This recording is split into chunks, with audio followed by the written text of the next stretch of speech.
Welcome back to part two of Tommy Chong and David Blank. Put a smile somewhere, because like you said about humor, I learned when Cheech and I broke up, I was devastated, because I thought I had the world. I did have the world by the balls, And I said, I got my Mexican. I'm in California. How can anything go wrong? Well, the Mexican decided he didn't want to be a Mexican. He wanted more in life, and we broke up. I was devastated for a good couple of years. I tried other things. I never really had my heart into it. I could do a lot. I played music. I could play music. I could do that. But it wasn't until I discovered the joy of stand-up comedy. Because stand-up comedy really is a really good way to get into therapy and get paid for it. And you're connecting with people. You're doing it all. Yeah. You're doing it all. You're testing out things, and then with me, with comedy, okay, we can get into that.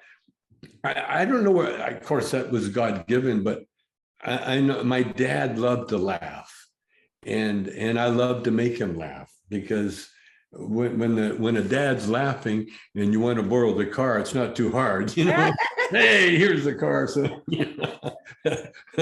so I learned how to keep everybody happy, and this is what I was thinking when you guys were talking about. I got into the Black culture. You went to Woodstock. I ended up. There's a Black culture in the world, especially in Canada, but it was underground because there was just a handful of Black people in Calgary. And Calgary is like Alabama, really, it's cowboy and it's racist as can be. I mean, it's ingrained racism, it's so racist there. I once met this kid. He was just got out of jail and he had nowhere to stay. So I come and stay at my house because we had an extra room, we used to rent out, but we had room so my house became like a halfway house for prisoners because the word got out. But he was an old biker and a stone racist, but not a practicing, like he was, that's who he was. But he had tattoos all over the place. So he gave me a tattoo, and he gave me this tattoo here. It's a white supremacy tattoo. No. If you look at you see the Nazi, see the German, the Nazi eagle? The eagle, yeah. Now that I see it, that's funny. It's a white supremacy tattoo. And I had that for years and years and years. And he left a little space here to put my girlfriend's name.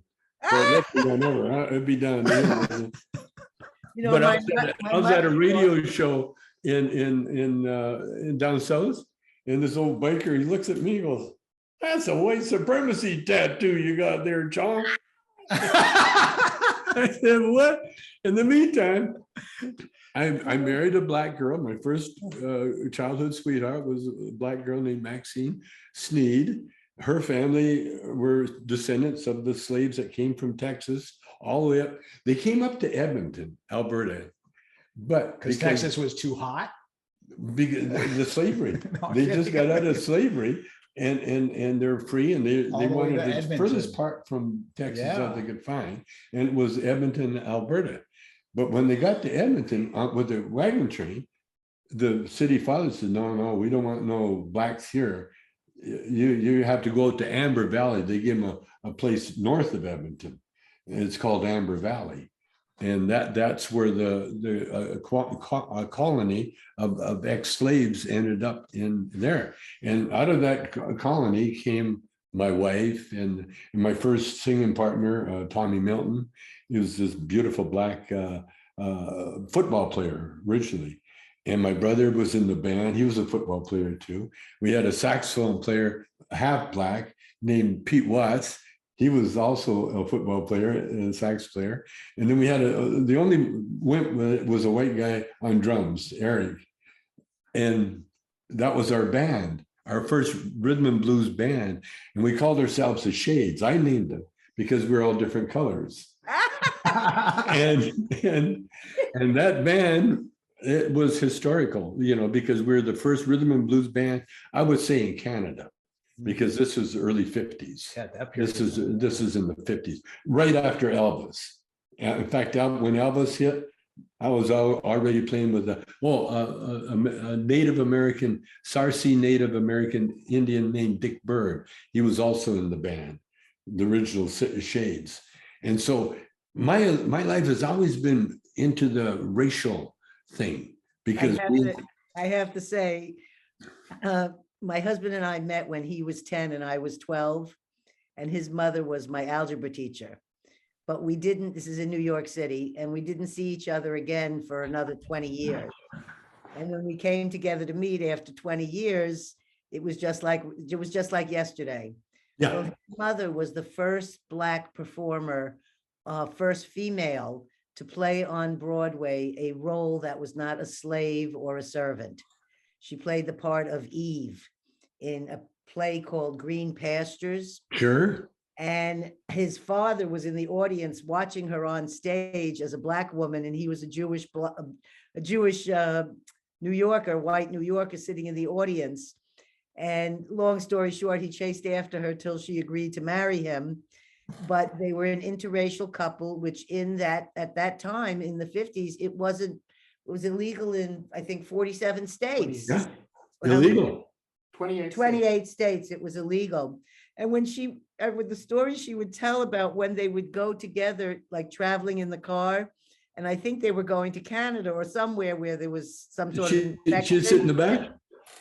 She wanted to sit in the back and say this, but my father-in-law, who unfortunately I never got to meet, he would say, she's my wife, you know, and she'd say, don't tell them that, tell them I'm your whore, you know. Are you stupid? You want to get hung, you idiot? And she was a political activist and he was a political activist, and my husband went to those red diaper baby camps or whatever it was, and they were political activists all their life. And her best friend just came to visit us a couple days ago, and she's the first Black woman timpanist in the San Francisco Symphony. And she was her first person who was training her that she met with that opened doors for her was Duke Ellington. Oh. She at 94 was here on Sunday for Father's Day. Oh, and my children did not leave her side, ages 26 to 45, because she was filled with so much life and so much stories. Even though she has partial dementia, and 1 minute she thinks it's really just happened a year ago, she was inducted in the Honorary Hall of Fame as a percussionist. Oh. And that was 2 years ago when she was 92, and her daughter took her to wherever it was, I can't remember, St. Louis, someplace. And when she took her, she said people would come up to her out of the audience, Black women and men, and embraced her, saying, thank you, you paved the way for me to be able to do the music that I do now. Isn't that great? And my hair almost stands up sharing that story with you, because she's 94 and these people, she paved a way. Mhm. And it takes one person standing up to do that. I think she was in the New York Philharmonica with, what was it, Stokowski? I mean, she tells us the stories. All you had to do was say, so what were the parties like? And she's this Black woman, little tiny woman, and she was, you know, a vibrant, alive, amazing being that was partying with the finest in the symphonies. So I get to have this because of my mother-in-law. We get to have these incredible, amazing people and stories, but it's important to share them. Yeah. Because other people don't know what went on for Black women and what a tough time they had. She used to sit in the office because they would say her name and they wouldn't come. They didn't know she was a Black woman because she was highly educated and she had all these degrees. So she'd go to apply for the job and she would tell me, I'd sit there till 5 o'clock and no one would come out. They would just look through the doorway and see that she was Black and no one would interview her. Yeah. And she got access to this country to grow up as an American because her father was a amazing guy on ships. And so he ended up helping to build the Panama Canal. And when you got to build the Panama Canal, they gave you American citizenship. And that's how he got his. Yes. And Where was he from originally? Africa? West Indies. Oh, the West Indies. Oh, yeah. Barbados. The slaves went all over there. They Yes. had slaves all over there. You know, getting off subject a little bit, you know, remember back in the 20s, I guess it was, they had tribes of natives with their plates in their lips. Down in South America, yeah. In South America and also in Africa. In Africa, they would have the ubangis. They're called ubangis. Oh, yeah, that's right. Okay, yeah. My question is, was that to deter slave traders? Because if you were deformed in any way, you weren't worth anything. Wow, that's very interesting. Think about that, because we don't see that now. It's not a tribal thing that kept going. Because there were some, they put necklaces around and stretched their neck up. And there's some different tribes. I always assumed it was supposed to be a thing of beauty, but I think it was a form to keep the slave hunters, because can you imagine back then the Black people were like prey. You know, they would go hunting. They would go find villages, and sold out usually by the Black people, you know, probably Nigerians, probably, you know, the business ones would say, well, there's a tribe over here, you can, you know, I'll sell you them. You know, I'm quite sure that's what happened. But I was always curious, because you don't see that, you know, in the 40s and that you used to see magazines with a big plate. National Geographics and stuff, Yeah. I don't know. I bet, yeah, I mean, I guess you could find, especially an elongated neck woman, attractive if she couldn't be taken as a slave, because you don't have to go look for a new wife again. Yeah. They're not going to keep taking your wife. Yeah. Never thought of it that way. I would, there's a lot of research I want to be doing, because my connection now, with Cheech, we got a documentary coming out about Cheech and Chong, you know. Nice. And now I want to continue on, because my whole life has been about racial injustice.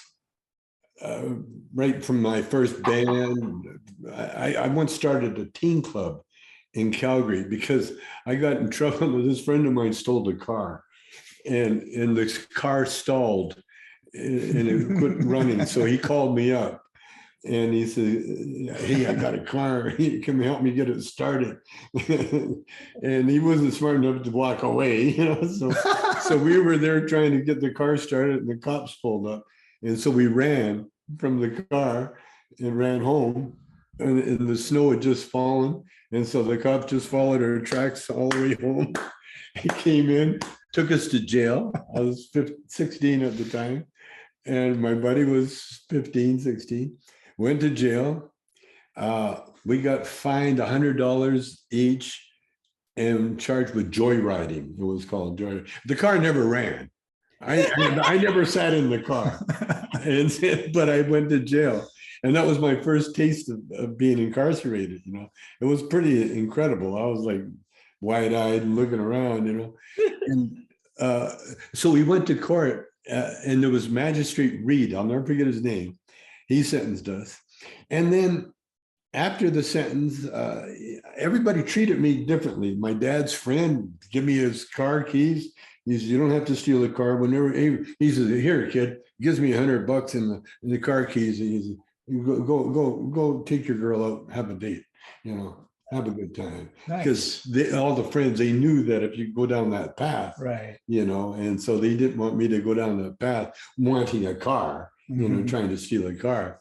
And so that there was a lot of different things happened during that time. But anyway, I ended up thinking about, why I did what I did, and realized that there's really no activities for teenagers in Calgary at the time. And so I wanted to talk to this over with Magistrate Reed. And so I went into his office, and there was no receptionist or anything. I just walked in, and there's Magistrate Reed sitting behind his desk. And I says, I talked to him. I says, I says, Magistrate Reed, I says, there's, a lot of teen problems in the country, around here now. He says, and I says, being a teen, I think I know the problem. And he said, what's that? I said, well, there's really no activities for teenagers to do. They got a lot of free time on their hands. He said, something should be done about that. And I said, yeah. And he says, so why don't you do something about it? Called you out on it. That's what he did. Right. And so I says, oh, okay. Around the same time, we were starting up the band. And so then I started the Shades Teen Club. And it was a genius because it's a teen club to help teenagers. So the Legion said, well, you can have our hall. It's only going to be $25 a night to rent to this big, beautiful hall in the center of Calgary, downtown. Right. And beautiful stage, piano, dance floor, everything we needed. The band comes in there, and we just tore that place up. Packed. People were driving from Edmonton, Lethbridge to come to the dance. Only problem was it ended at 12 midnight. And at 12 midnight, you got like 300 teenagers with nothing to do. And they're all together. And they're all trying together. to figure out and something they're to drunk. do. And a lot of them are drunk because they don't dance, they drink. And so it caused all these, every Saturday night at the end of the dance, there'd be all these fights and parties, and the cops were going nuts, chasing everywhere. And so the band and I got called into the mayor's office. And the funny thing is, the judge told you to do it? No, I didn't get that far. They never asked me anything. What happened? I'm in the mayor's office, which was City Hall. Now, the jail that I was put in was in the basement. So the basement was a jail where I was in at one time. Now we're up in the mayor's office in the third floor or whatever. And Calgary had a tradition of giving white hats to visiting for the Calgary Stampede. Oh, right. Yep. So you had that white hat. So I thought, well, maybe they're going to give us a hat, because they got the whole band in there. Right. And so I said, well, what's going to, we're kind of excited because we're doing the Shades Teen Club. You're going to get the key to the city. So the cop, the chief of police, he spoke. He says, you guys have been having these dances now. No, we got no problem with the dances. They're well run. We love everything about it. But when the dance stops, then our trouble begins. We're having too much trouble. So we're requesting that you guys leave town. It's not shut down or nothing. Is to get the fuck out. And we all looked at each other. Yeah. Any excuse to go somewhere, that's the way it was back then. Okay, we'll go to Vancouver. Okay.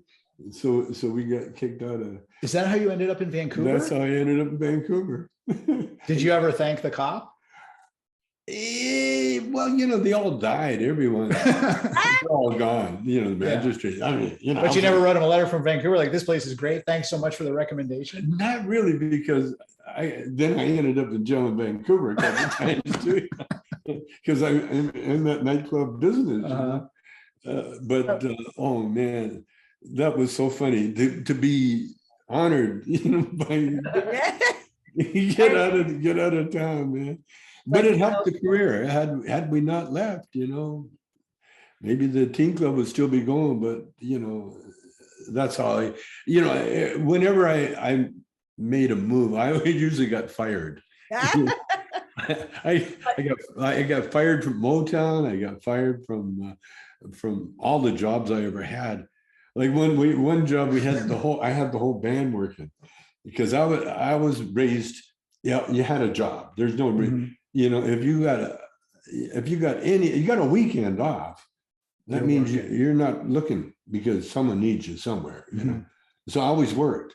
Well, the band, the black guys especially, they got out of school and they got the laborer jobs, but they like rather play music. But I had the job, and so I would bring the whole band, whatever job I was at. It was that shitty job that they always needed more people. Right. And so I had the band with me in a couple of jobs. One was in a cookie factory, and that was a riot. And the last one was we were digging ditches for the telephone company. And it was in the middle of winter because they wanted us to go through the frozen ponds, dig through the frozen ponds, pickaxe and shovels. That was the job. And they told us you were the tractors, and we were the slaves.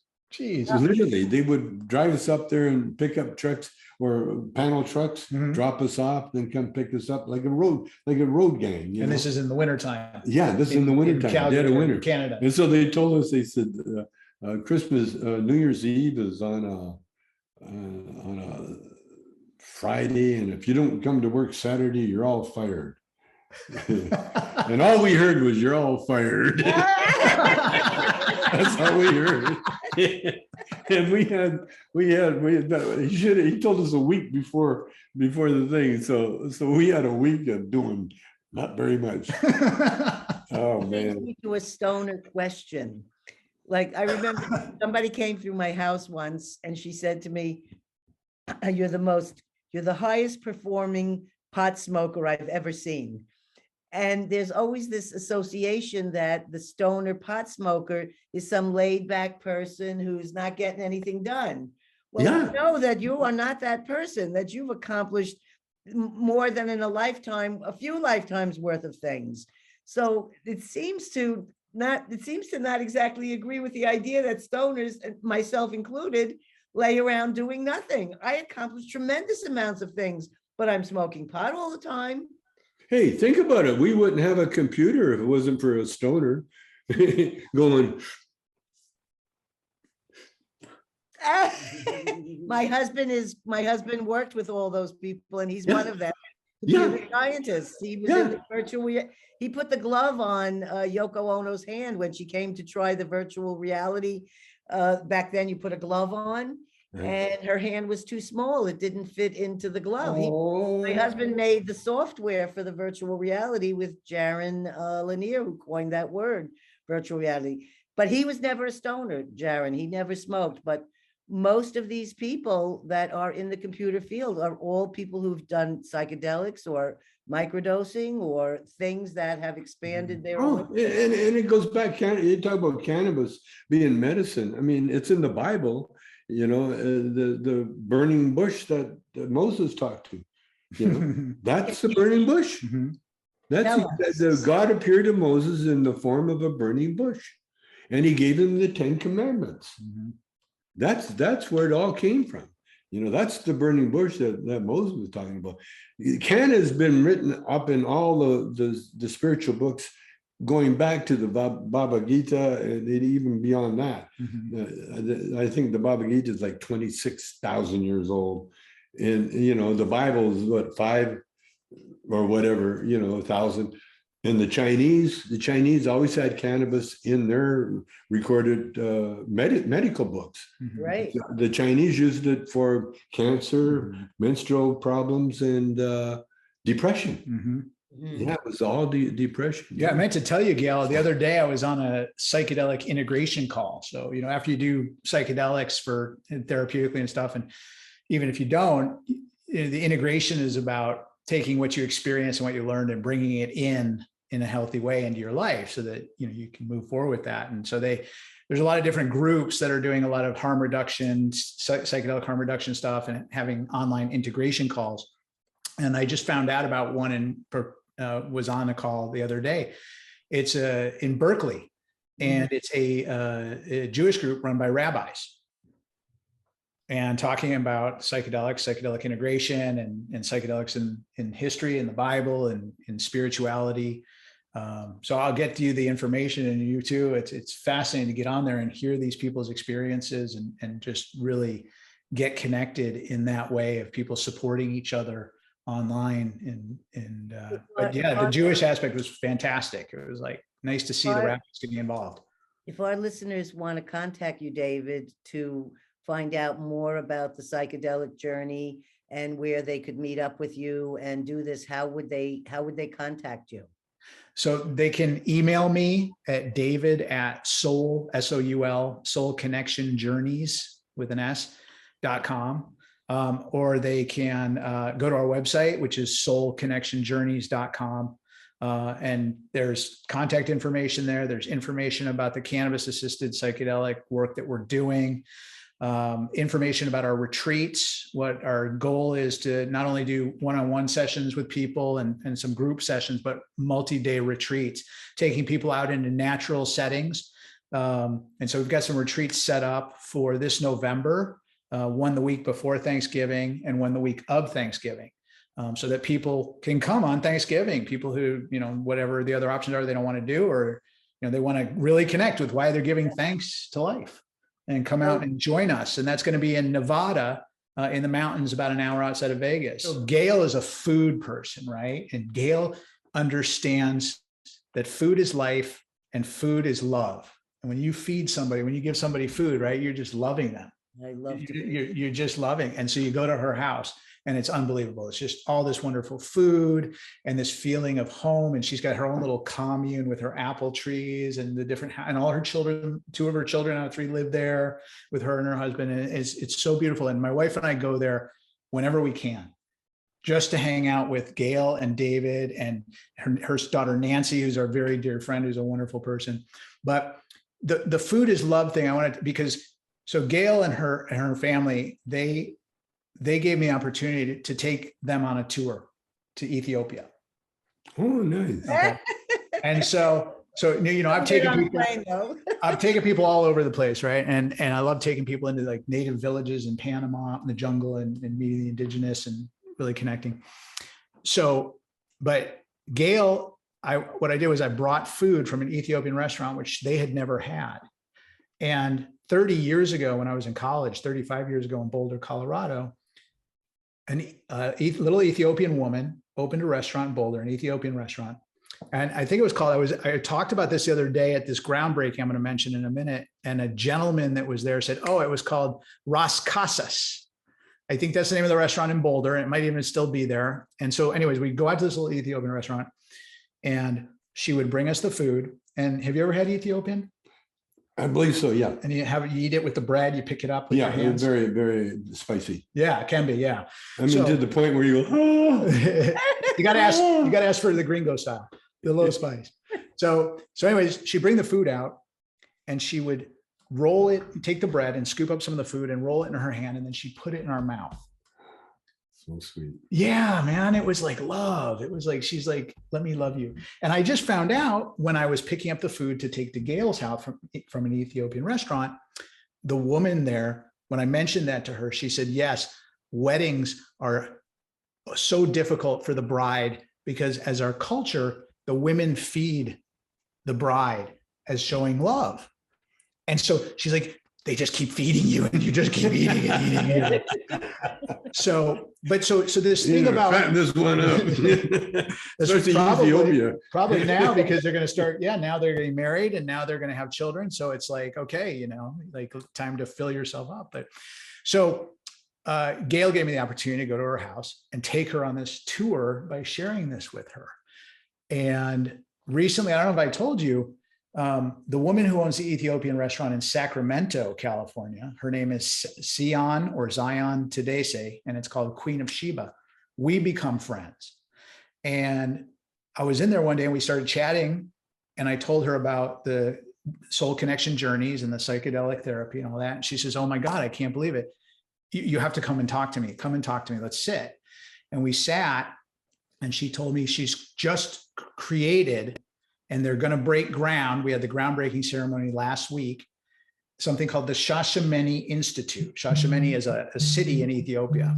And the Institute is about growing cannabis, training people to grow cannabis.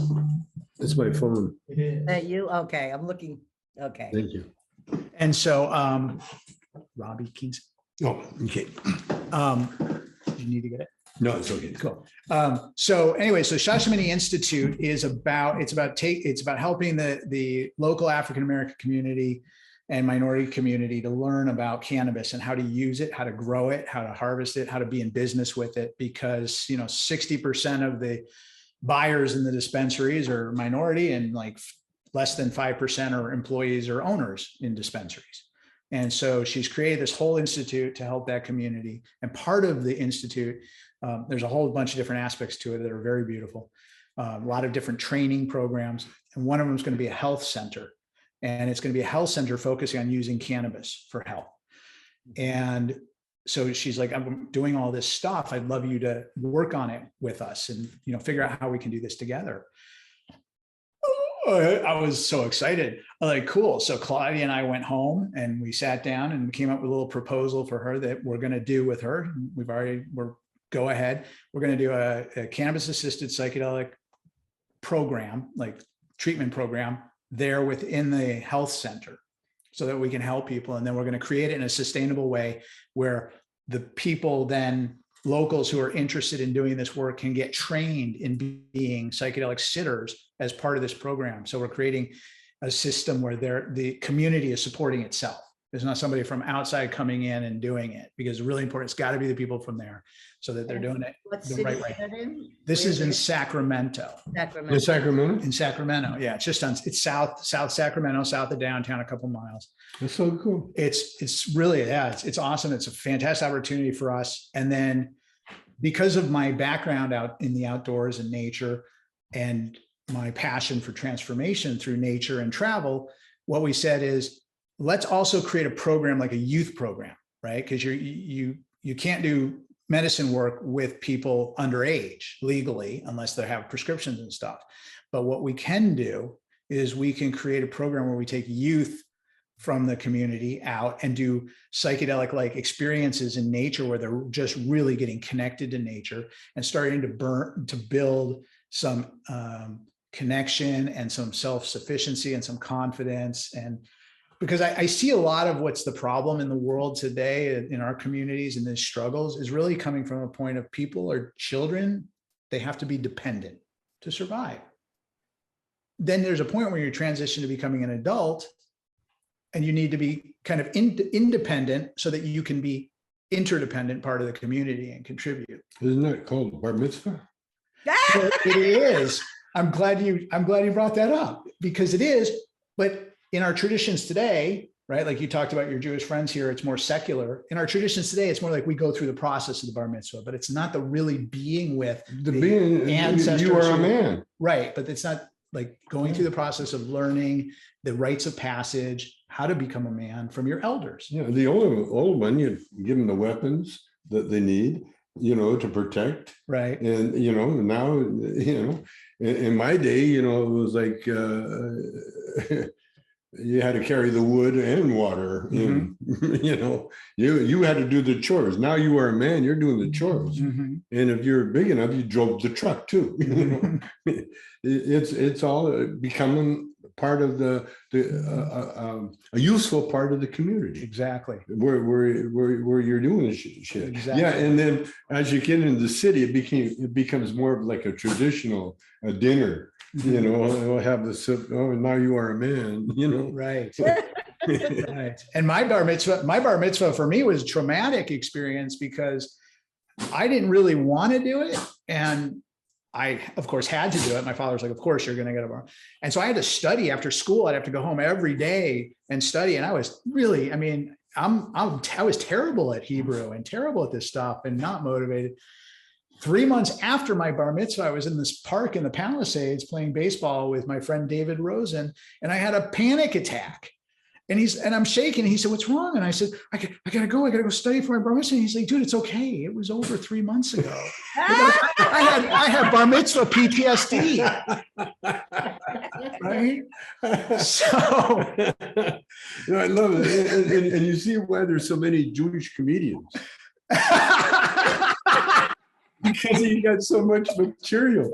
Did you ever hear Robin Williams? He did an interview in Germany, and they said, why, what was it? Something about not that many, we don't have so many comedians here. And he said to the interviewer, "Is it maybe because you killed all the funny people?" Robinson. In Germany. So true. Yeah. Oh yeah. man. Adversity builds humor. Listen, when I was working out at Gold's and doing them, we're doing up in Spokane, I believe so. Yeah, it was around that era, I had this Jewish Artie Zeller. He was a photographer. Okay. He took all the pictures of Arnold and all the big guys, He got a beautiful thing. Jewish guy. He would come in every day to the gym and tell me a joke. And they were the best jokes. In fact, when I started doing stand-up on my own, I used Artie Zeller's jokes. One day he comes in, he goes, "You've never told me one joke." He says, I've been coming here for like 2 years and telling you a joke. You haven't told me one joke. And I just smiled at him, because I didn't have any jokes to tell you, Artie. But you were working in comedy at the time, doing the film. I was doing stand-up. Yeah, thank God that Artie was my writer. Yeah, because there's a whole, that's a whole art. Whoa. I just have to say, my husband David decided to jump in and join us here because of all the laughter. He had to pop in. I don't blame him, man. David is a very wonderful, sweet, funny person who will also twist your brain into knots. I have to tell you a joke from my Jewish father, his favorite joke. And by the way, he became a man when he was 13 by canceling his bar mitzvah and saying, "I'm not accepting any bribes." He really became a man by saying, "I know when not to conform and when to think for myself." And and he raised his children as atheists, as Gail's dad did. We were raised atheists. But here's the joke he liked to tell. Jesus is in the town and he sees some women surrounding another woman. And they're harassing her. They're molesting, assaulting her. He says, "Man, what are you doing?" They say, "She's a whore. She's a bad person." He says, "Well, let she among you who is without sin cast the first stone." And they all lower their heads in shame. But one woman pushes her way from the back, and she's got kind of a big boulder, and she hits the woman on the head. And Jesus says, "Mom, sometimes you really piss me off." That's it. Well, listen, I got to go to the bathroom. I think we all do at this point. Yeah. And our youngest is working for the county in the department that's licensing cannabis. She just got her new job. She You got an insider. insider. That's what we need. And she goes for the meetings and they decide whether the person's going to be given the permit.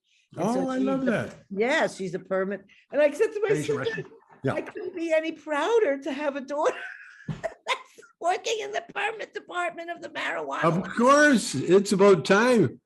That's what we need to put our own people, that has Yes, to. and then my son, he's 32 now, and he was a chef at the Kendall Jackson Winery here. Oh, yeah. And then when COVID hit, he stopped cooking and he was home. And fortunately, we were so glad because I bought him a tractor. I have 15 acres and I have 400 apple trees. And because of COVID, the orchard people have all closed their businesses. Every year, I live in wine country now. It used to be apples, now it's wine. So everyone's working in grapes and no one wants apples. So this year we're schlepping and hauling tons of apples to the cannery down the street from us. Do you know why it was apples? Do you know the history of why they grew apples? In this area?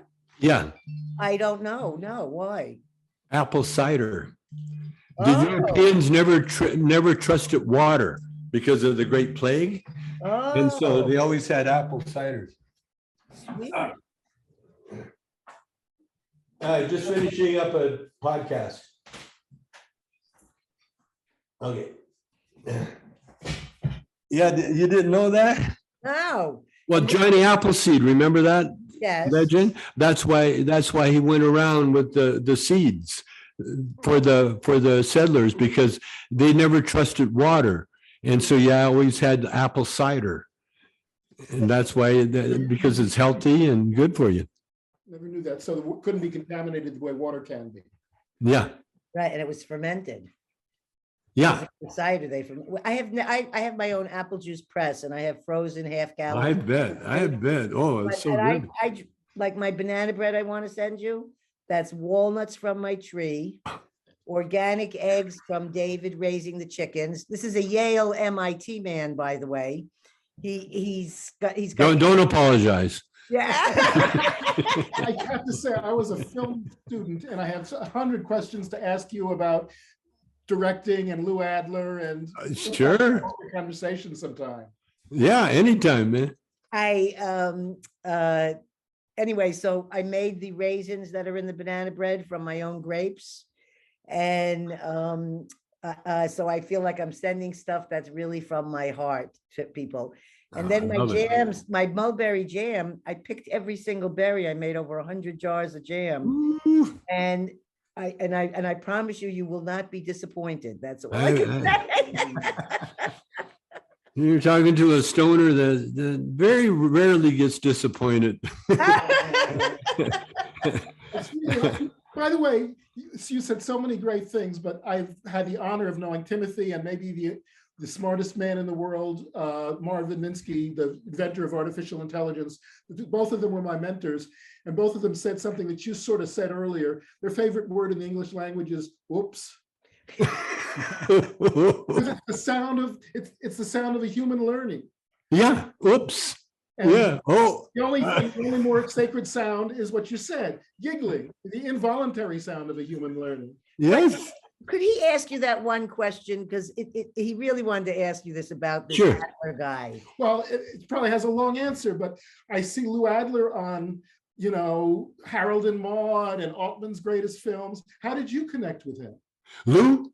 Yeah. It was serendipity, very serendipity.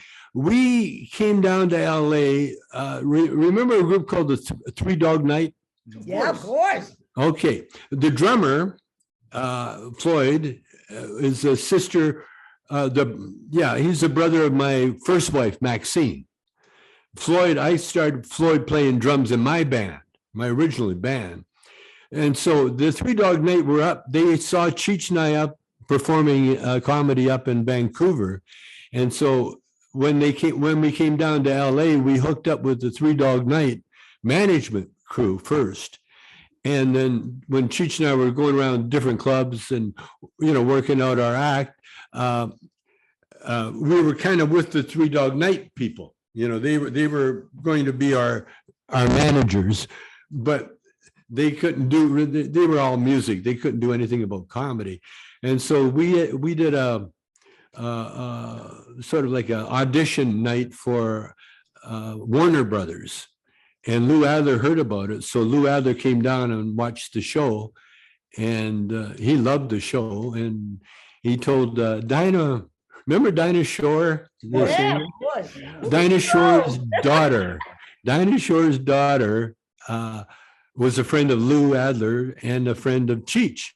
And so Dinah Shore's daughter told Cheech, "Oh, Lou really liked the show, and he wants to meet you." And so that's how we met. When I met Lou, it was in A&M Records, and he had all his hits on the wall. Carole King at the time was his big act, and so he says, "Well, what can I do for you guys? How can I? What can we do?" And right away, I says, "We want to make a comedy record." And Lou says, "What do you need?" I says, "A couple of $1,000 and a little tape recorder." Yeah. And so he started writing out the check, and we said, "Oh, that's $2,000 each." And Lou goes, "Oh, okay, gotcha." Wrote down $2,000 each, and then he got us a little tape recorder, and we took that tape recorder the next day, and we went out to a little mixdown room in A&M Records, and it was the Charlie Chaplin movie studio at one time. Wow. And so it was a little studio that Charlie did some very famous scenes where he's sitting in a doorway and a car pulls up or something happens outside. Well, that little studio was turned into a mixdown room for the recording studio. And so I told Lou, you know, that's all we need, just a little mixdown room to work this out. And so we had the little tape recorder, and I'd never worked it before, you know, and Cheech and I never used a tape recorder before. So we're going to do this one bit, you know, where Cheech is a drug dealer, and he knocks on the door, and I open the door and I let him in. And so he goes outside, and the door closed from the inside. It locked. And so Cheech is out in this hot little area there, a courtyard, and he's got his costume on. So he was okay. He had a hat on anyway and a overcoat. It was in September. It was very hot outside, around 100 degrees. I'm in the nice air conditioned studio. So he knocks on the door, and I wasn't sure if it recorded, because as soon as he knocked, like I looked away at the door, and I wasn't looking at the tape recorder, and so I wasn't sure if it recorded. So when he knocked, I paused, and I looked at the tape recorder, and he knocked again, and this time he could hear. He was, you know, he's a little louder, and so I said, "Who is it?" Well, I was supposed to just let him in, but instead we're recording. So I said, "Who is it?" And I saw the needle jump, and he goes, "It's me, man. I got to stop." So then I waited, and he knocked again, and again I said, "Who is it?" "It's me." Every time he'd knock, I'd say, "Who is it?" Because it was pissing him off, and I could hear it. And so finally he goes, "Dave." And I go, "Dave?" And then he goes, "Yeah, it's Dave." Then I go, "Dave's not here." God, I can't believe I didn't record this. It was the funniest bit. And she goes, "Man, I'm Dave." "No, no, man, come on." He started crying. He literally started crying. So I opened the door, and he was mad. He was hot. He was all upset. And I said, listen. So I played it back, and history was made. You accidentally recorded your most successful bit, semi-accidentally. Well, we accidentally recorded. It was rehearsal, but we went into the big studio with Lou and re-recorded it. Gotcha. But it wasn't near as funny as the original. It's you actually pissing him off. Yeah. No, the funny thing, you could hear, I mean, when we recorded, you hear it, you know, he was expecting it. So, but the original, when he wasn't expecting it, had I recorded that, I think that would have, I don't know what would have happened, because we never changed a thing. We just re-recorded it, and that was it. And then the funny thing, because you know it costs money to get the engineer and everybody set up, and the bit's less than 2 minutes. You know, it's 2 minutes, and they go, "You got the whole crew." So, "Okay, you got anything else?" And we said, "Yeah." And so we started writing on the spot. You know, we did Blind Melon Chillin', and I think we did maybe one more. But we just made them up, just when we were there. I have that feel, and it's so precious. It's really yeah.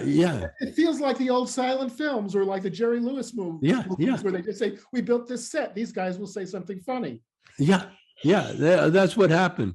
The movies, we changed quite a bit, because after Up in Smoke, then we did Next Movie, and then it got tougher and tougher because Cheech, it was he had to do a lot of soul searching to do that character, The Chicano character. that Chicano character, because up until that, there's no Mexican would do a character like that. It was a Jewish guy that that did that did the voices, that did the guy, and Cheech had to do some serious soul searching, and as soon as I think, after Up in Smoke, we did Nice Dreams, and then Things Are Tough All Over, and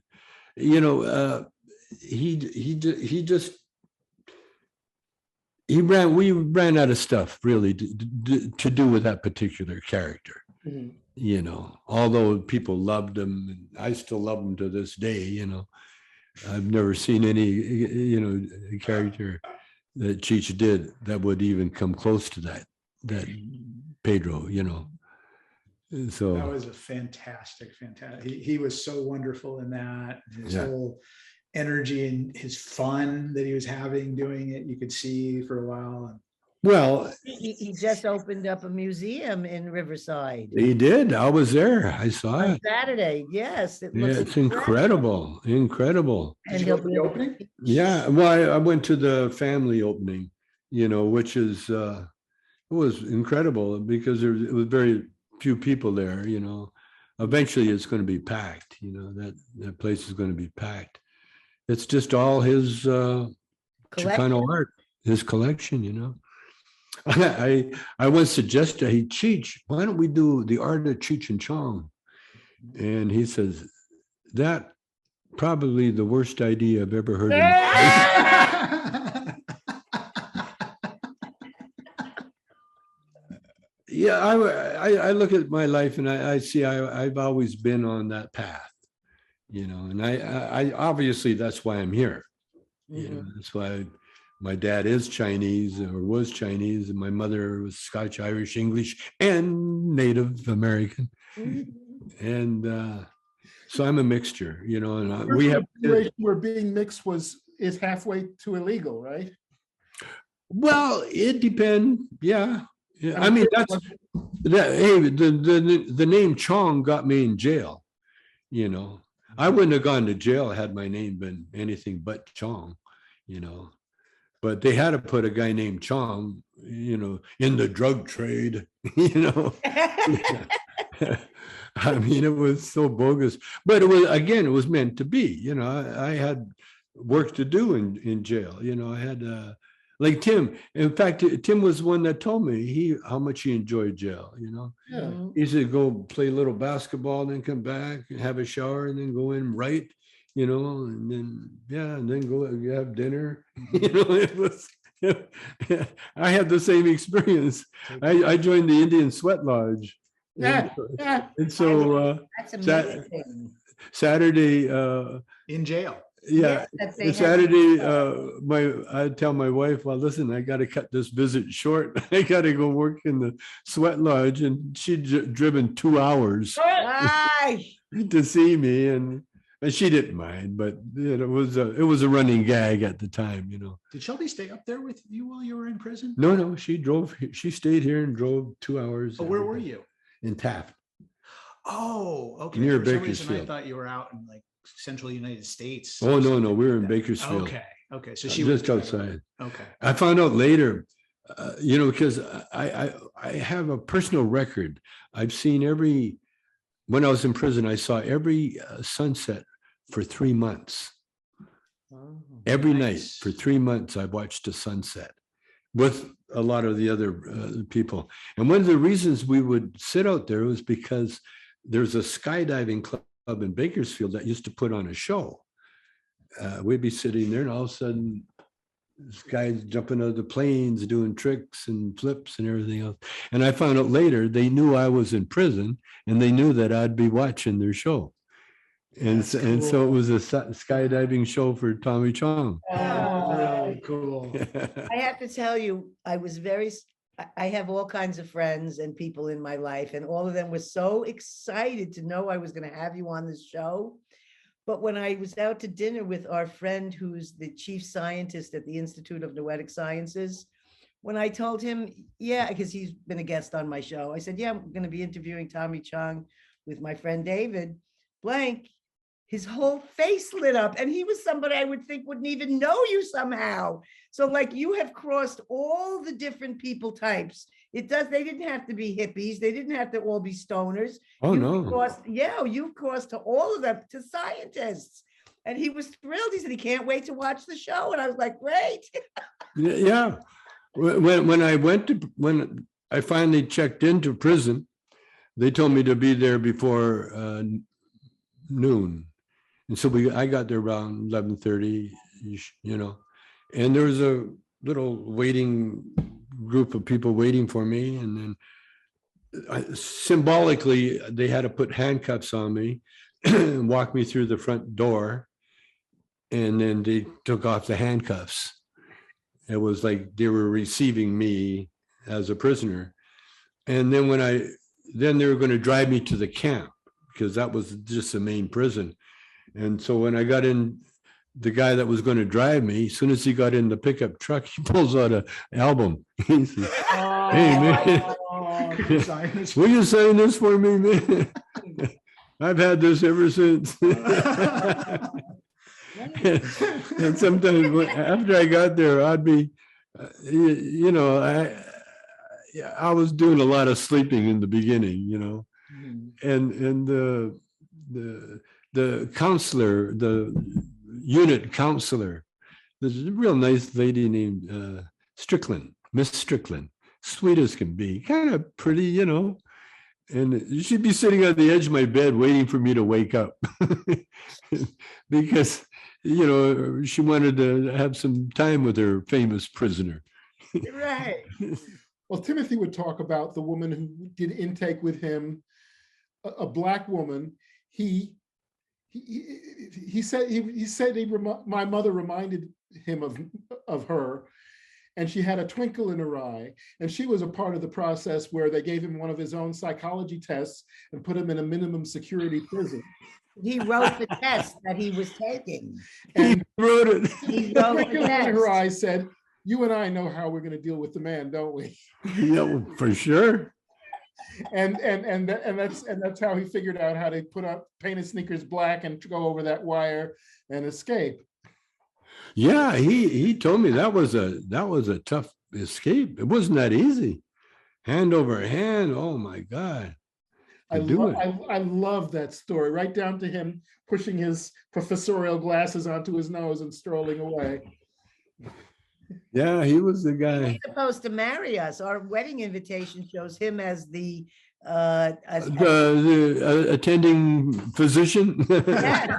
He got too sick at the last minute. And then he got hepatitis, and I had sent down the airplane tickets for him and his granddaughter, or one of his family members was going to bring him up because he was a little frail then, but then he contracted the hepatitis. And when we met, he kept telling David, "You have to marry her. You have to marry her." And I kept saying, "I don't want to be married. I don't want to be married." And he said, "Then just adopt her. Adopt her." He was the most romantic guy, especially early in our relationship. He was I bet. Man. And I bet. he was very happy to marry the two of us. He saw exactly how special Gail is. He couldn't let go of her thigh, is the truth. He was rubbing my thigh all night. It's an intellectual form of affection. Yeah. You'll find Catholic priests and various clergy. They use the same techniques. Innocent,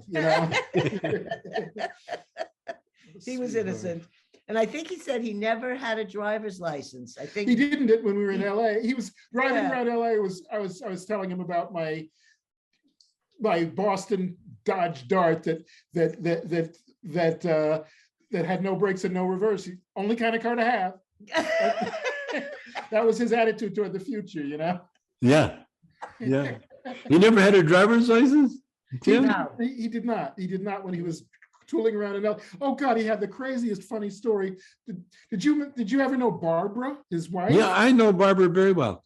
We had dinner just not too long ago. I haven't seen her in decades, but Yeah. they were wild, of course. And he described having dosed themselves with ketamine and having the police break in and try to bust them. And they're you couldn't write a comedy script where they're neither of them is able to move a muscle, and the only sound they can make is laugh. And the police are trying to intimidate them. It's just getting funnier every second. The cops are trying to bust him. Yes. And they're on ketamine. It's not in their working house, out. so they're like laid out, just tranquilized, basically. They can hear it, but they can't. We brought our daughter when she was 4 months old, and we brought her to meet Timothy in Beverly Hills at his house. And he wanted us to stay there for the night to stay with him. But I wish we had, but I had a room at the Beverly Hills Hilton there. And I was breastfeeding. I breastfed all my children for a few years each. So I'm there, I'm sitting on the lawn, and this guy comes up and they all think it's time to do some DMT now. And he says to me, "You want to come do the DMT?" I said, "Well, I'm breastfeeding right now. I don't think I'm going to do the DMT." But I turned to David, I said, "You go have a good time. You enjoy the DMT." So they go in the back room of Timothy's and they do the DMT. He comes back and the guy comes up and he said, "I never thought I'd ever marry anyone, but now that I've met your wife, I would consider it."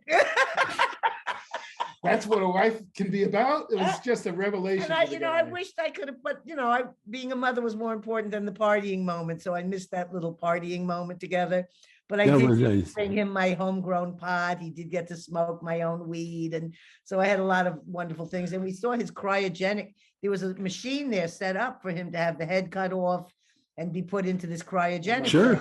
You see the film, right? That's a terrifying movie. Did you see the terrifying film he had made? No, I don't. It looks like cinema verite of them removing his head. And he I heard about that. I never really saw it. I saw it on something else. Wait, seriously? They actually did that? They made his film, but it wasn't really true. It makes it look like we'll never know. I thought they were saying he actually did. Well, we got to do this again, and I'll have Barbara come on the show. Oh, great! Because she lives here, and Barbara, she gets around and she has dinner parties, and sometimes us, Shelby and I, and maybe a couple other people, are invited, and we have a lot of nice times. She's like you. She's got a mother. You got to cook. You got to make that food. Timothy was such a generous soul, and there was a period in the '80s where if I ever had to stay in Los Angeles, I was crashing at his house. And it was, and then there'd be actors checking the fridge to see if there was something wonderful in the freezer. And it was just such a nice time. Tim was great. I didn't get to tell you, but David has my bio that I'm hoping he'll leave with you on a piece of paper. I gave it to him. He's got it. But I work with scientists, psychic phenomena, and I'm in movies and books, and I'm a subject that has done remote viewing, precognition, seeing into the future. So this was when I never believed in spoon bending, but then I took a spoon bending class, and sure enough, you can bend. I bent this fork. Do you see how it's twirled around? You did that, Gail? Yes. For a few moments, it's like it turns to liquid. You never showed me that before. This is my fork. So what it is in the class, what happens is you have to pick the fork or spoon that calls to you. It's laying down on the floor. And you pick up I picked up a spoon, nothing happened. I went back and I got this fork. And you sit there and you start to rub the metal with your finger like this. And you just say to the fork or spoon, bend, bend, bend. And all of a sudden the metal turns into liquid. and it feels just like all the little molecules are jumping around or something. And in that moment, that was how I was able to twist the fork around twice, just like this, just like it was just like fluid. It's not like metal. And you can see now, I cannot physically bend this back from what I did. Did you bend it with your mind, or did you use your hand to actually bend it? No, that The mind softens it. the mind softens it to a place of molecules, like that's the best way I could describe it. It's electronic. And you just go like this. And Yeah. but the woman behind me, who was an old retired school teacher who was coming to see her student, nothing about psychic or anything, she just held the spoon behind me just like this, and it just bent over in half like that. She didn't touch it. She didn't even know why she was there except to see her student. She wasn't into this thing. And she just looked at it, and I was screaming, come and see this woman, her spoon is bending in half. So she never actually physically touched the top at all. And it just folded over just like that. So I do all these crazy experiments for these scientists, but I learned stuff about myself and the things that I'm unable to do that I don't realize until they put me in these crazy experiments. Wow. And somehow I only started this podcast in September. I have 800 subscribers. I'm not a big person like when you were on Rogan or Rogue, whatever, all these big people, but it seems to be my calling and I'm just loving it. And I feel like we're sharing really good stories and I'm not selling anything. I'm just hoping that someone listens to a show and has a healing experience for themselves and they learn something. And that's all we're trying to do. And I feel like today we did a good job with that. It felt extremely successful. Yes. I'm So delighted to be in the corner listening. he didn't leave the room. The thing you hear things dropping, it was David dropping stuff. I've had a really good time. Wow, that spoon thing and fork is. Isn't that something? I remember was it Amazing Creston? Yes. Yeah. He did that.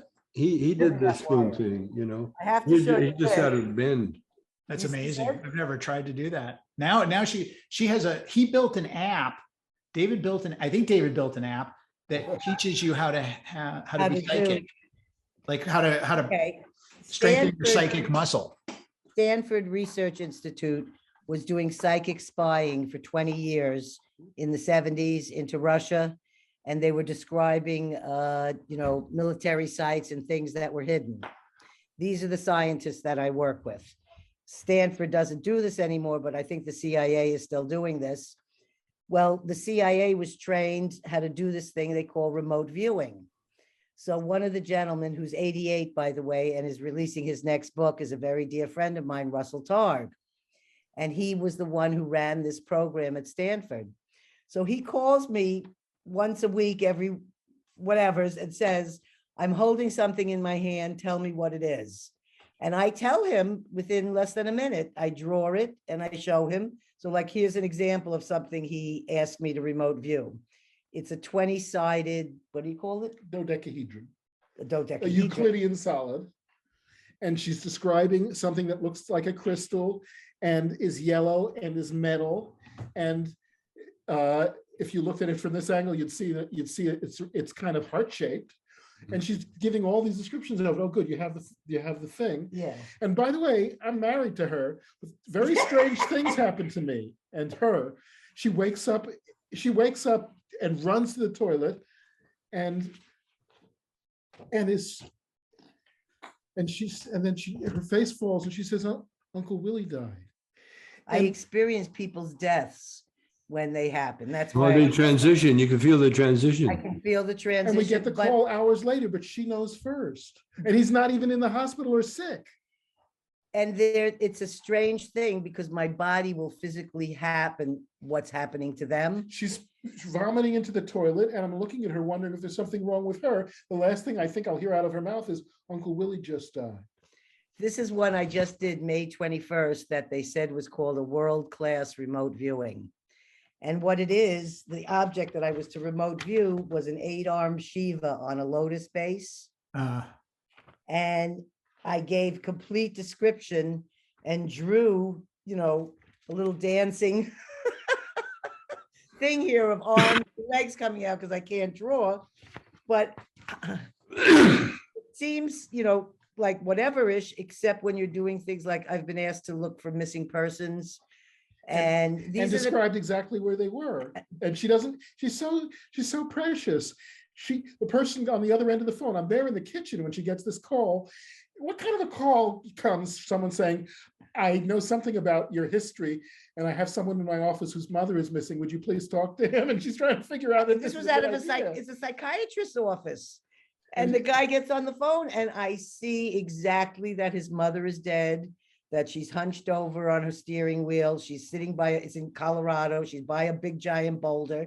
But I don't feel like, just like we're saying, you need to discover your own deaths. You need to discover all these things. It's not for me to say that. She told the psychiatrist, and the police found exactly that condition. They found and then the police had them call me back because they thought there was foul play. And it was a situation. He asked you. Yes. By the way, was there anything? Do I have to work? Exactly. And I said, this is a situation. I said, there was no blood. There was no fear. I said, I don't feel anything negative in the whole scene. And then the police came back, and they contacted them, and they contacted me to say they found a letter that and the first thing I had asked her son was, did your mother have cancer? He said, no, she was healthy as can be. And she went to Colorado to be on this ranch with her boyfriend. So they thought the boyfriend offed her because she was supposed to be healthy. Well, it turned out the letter said, I was given a diagnosis of only 7 months left to live, and I don't want to put my children and family through the torture of this. So I'm taking my life with asphyxiation, with carbon monoxide in her car. And so the police found the letter later after I said, no, there is no foul play. So she goes from being I don't know if I could do this, to directing the police not only to the crime scene, but to the motive. And she's very modest, but it was so funny because the psychic researchers I happened to be working at an unusual place funded by billionaire Paul Allen at the time. Oh yeah. And called Interval Research in Palo Alto. And he, to his credit, hired these 2 psychic investigators to see if there was something to it. And they said, well, we're starting a secret lab, but we need subjects, someone maybe who has some talent in this area. And I started describing a couple of the things that Gail has done, and they said, we're interviewing her. And the next thing you know, her nieces have made a portfolio of all the amazing things that she's done just in their lives. And suddenly she's out of the closet as I'm out of the closet. You've been exposed, girl. And sometimes it's okay. You breastfeed, so you're used to be exposing yourself. So I guess I'm having a great time, but I think it must be time for us to wind our show down now. Yeah. I really do. Okay, so what I want to do is say, if there's any words of wisdom, Tommy, that I find you to be an inspirational being, and love that you're sharing your spiritual life also, and was wondering if there's any last words of wisdom that you'd like to share with everyone, because I feel you have so much to offer. Well, the computer or the phone, like I use maybe 1% of the phone that I carry, all the little apps, and I'm learning them. But we all of us that are living, or everybody has a God app, and the only way to activate that God app is through your thinking. And that's how powerful. And now the God app we've always had it. There's never been a time when we weren't without it. We were without it. But in order to activate it, you activate it with your thinking, with your thought. And so whenever anything comes up that you need help, anything. Lose your car keys. You can't remember where you're driving at night. You know, you forgot what house you live in. You know, anything. You lose your glasses, whatever. A name you can't remember. Go to that God app and just activate that God app, and the answer will come. And sometimes it'll come like just something to move your head, and oh, my wallet, I've been looking for it. Oh, there it is. My phone, I've been talking into it, you know. Yeah. You know, whatever it is. And you can't misuse it. You can ignore it and no problem, because it's so sensitive. That God app is so sensitive that it can pick up what you're thinking. And if you're not ready, say, to use it, then it'll just wait. It won't do anything. It'll just wait, no matter what you're doing, what you're going through. But the minute you learn how to activate it, which is knowledge, when you acquire knowledge, that, and it's the key. They've said this, every religious, every spiritual book in the world says, you know, the key to life, you know, is knowledge. And that opens the door. That opens everything. And whenever you need, if you become aware of your God app, of course, you can't misuse it. It's the nature. You know, you can't misuse it. And just like the Lord's Prayer says, you know, our Father who art in heaven, hallowed be thy name. That word, hallowed be thy name. Think about it. That word, if you think about the word God in the right, proper context, it is the most powerful word that you can have in your mind. And just be aware of it. Well, thank you. I want to thank both of you for being here today with us. This has been a very inspiring and laughing and joyous moment. You made my day, of course, bringing such a guest like this, David, to my show. So I want to thank you. And before we hang up, I just want to remind you to let David know what or where I would be sending your homemade banana bread and mulberry jam and dried fruits that I made. I send this to every one of my podcast guests because I like to thank them for spending the time and sharing their self with me. I like to share something of myself back with them. So I'll let that food love. Right. I'll let David get the info from you. You let me know. And I'll also let you know when the podcast descriptions and all the things come up for you. And you guys have a wonderful rest of the afternoon. I want to thank our listeners for joining in with us today on what is one of the happiest, most wonderful days I'm having today. And also to say thank you to my daughter, Nancy, who posts all these shows, my son, Richard, who produces all the shows, and my husband, David, who does the descriptions and titles. Anyways, I really do hope we meet each other all again here in this format. Let's party. I'll bring Barbara next time. I'll bring Barbara and we'll do it.